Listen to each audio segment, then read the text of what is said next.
اچھا سر، ایک عرصے تک اللہ کا شکر ہے اب نہیں ہے، اور اللہ نہ کرے آئندہ بھی ہو، شیعہ سنی جھگڑے ہوئے، ہزاروں لوگ اس میں جان سے گئے، بحیثیت پاکستانی، بحیثیت شیعہ عالم، کبھی سوچا ہے کہ اس کا روز قیامت جواب دینا پڑے گا؟ بالکل ایسا ہی ہے. میں تو آپ کی بات میں تائید اور اضافہ کروں گا، اور اس بات کو بالا کروں گا کہ سب سے زیادہ تکلیف تو اس مسئلے پر شیعوں نے اٹھائی نا. یعنی ہم نے جنازے سب سے زیادہ اٹھائے. آپ مقدار کے مطابق دیکھیے گا، ریشو نکال کے بات کریں گے تو پھر سب سے زیادہ جنازے ہم نے اٹھائے. مثلا جب اگر ہم اس ملک میں 20 سے 25% ہیں تو 20 سے 25% کے مقدار میں آپ دیکھیں تو انجینئر سب سے زیادہ بحیثیت مذہب کس کے مارے گئے، ڈاکٹر کس کے مارے گئے، افسران کس کے مارے گئے، مسجدوں میں منبرگاہوں میں دھماکہ کس مسلک کے ہوا. اس کا نقصان تو سب سے زیادہ ہمیں ہوا. لہٰذا جسے اس کا نقصان ہوگا وہ کیسے تائید کرے گا اس کی؟ سب سے زیادہ اتحاد بین المسلمین کی بات تو ایک شیعہ عالم کرتا ہے. سب سے زیادہ تو اتحاد بین المسلمین کے حوالے سے قربانیاں تو ایک شیعہ عالم دیتا ہے. یعنی میں ان سپاہیوں میں سے ایک ہوں. مجھے اس پہ فخر ہے کہ میں اپنے ذاکرین سے بھی، اپنے حتیٰ علماء جو بہت زیادہ پڑھے لکھے نہیں ہوتے مگر ایک ابتدائی ایک سطحی تعلیم جن کی علم دین کی ہوتی ہے، کیونکہ جو معتبر اور بزرگ پڑھے لکھی شخصیات ہیں وہ کبھی ایسا نہیں کریں گے اور نہیں کرتے. لیکن ایک بڑی تعداد ہے جو غیر ذمہ دارانہ گفتگو کرتی ہے، ایک تعداد ہے جو غیر ذمہ دارانہ گفتگو کرتی ہے. ان سے ہم ملاقاتیں کرتے ہیں، ان سے ملتے ہیں. خدا واسطے یہ نہ بولو یہ تم نے کیا کہہ دیا، اس کے کہنے سے یہ نقصان ہو جائے گا، ایسے نہیں کہتے. ایک یہ ہمارا انداز ہوتا ہے اس ماحول کو بہتر کرنے میں، ان حالات کو کنٹرول کرنے میں.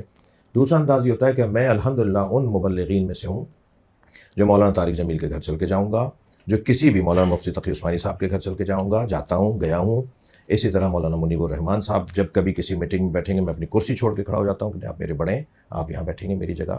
ممکن ہے کہ پہلے ہم آ گئے ہوں تو سیٹ اچھی ہو، نہیں سیٹ ویٹ کیا ہے، تو یہ اصل تو تہذیب ہے.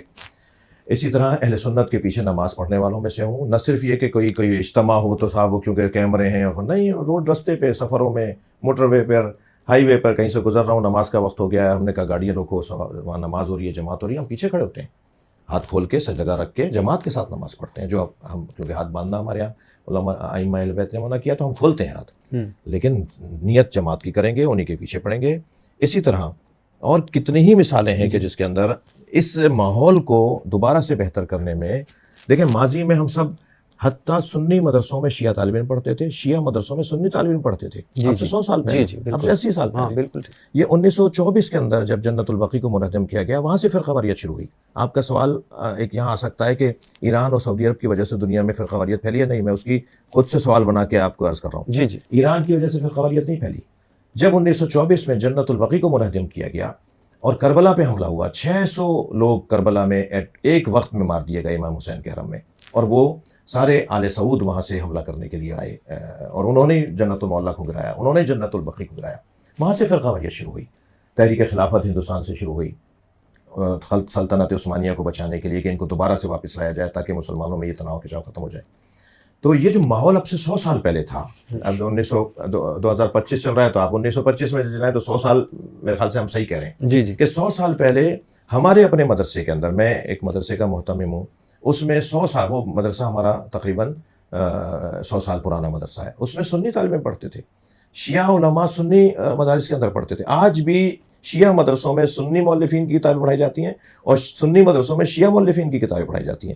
یعنی کتابیں تو کیونکہ نصاب پرانا چلا آ رہا ہے، زیادہ تر پرانا ہے، کچھ چیزیں بدلی ہیں. ماضی بہت اچھا تھا ہمارا، ایک دوسرے کے ساتھ رشتہ داریاں تھیں، ایک دوسرے کے ساتھ اٹھ بیٹھ تھا، ایک دوسرے کے ساتھ بہت زیادہ قربتیں تھیں. حتیٰ مثلا میں آپ کو ایک موٹی مثال دوں، جوش ملی آبادی اور مولانا مودودی، ایک پکا کٹر شیعہ، ایک پکا کٹر سنی، دونوں میں اتنی گہری دوستی تھی کہ دونوں جب مزاح کرتے تھے نا تو وہ شیعہ سنی والا مزاح کرتے تھے، اور وہ لطیف گفتگو، وہ پیار بھری گفتگو، اور اس کے اندر اشاروں کنایوں میں سب کچھ انہوں نے بھی کہہ دیا، اشاروں کنایوں میں سب کچھ انہوں نے بھی کہہ دیا. یہ ماضی میں رہا ہے. آپ پاکستان کو لیجیے، قائد اعظم محمد علی جناح شیعہ، علامہ اقبال سنی تصور پاکستان پیش کر رہا ہے، شیعہ اس تصور پہ عمل کر رہا ہے. کتنا اچھا ماحول رہا ہوگا یہ ماضی کے اندر 100 سال. تو پھر میں اگر ہم لیں تو ابھی 75-80 سال پہلے تک بہت اچھا ماحول. کیا یہ ماحول دوبارہ سے پلٹ سکتا ہے؟ ہاں بالکل پلٹ سکتا ہے. میں مولوی، وہ مولانا صاحب، وہ مفتی صاحب، ہم تھوڑا سا اس بات کو مان لیں کہ شیعہ ایک حقیقت ہے، اور میں مان لوں کہ سنی ایک حقیقت ہے، اور حقائق کو تسلیم کر کے ایک دوسرے کے ساتھ جینے میں جو مزہ ہے وہ انکار کرنے میں جینے میں مزہ نہیں ہے.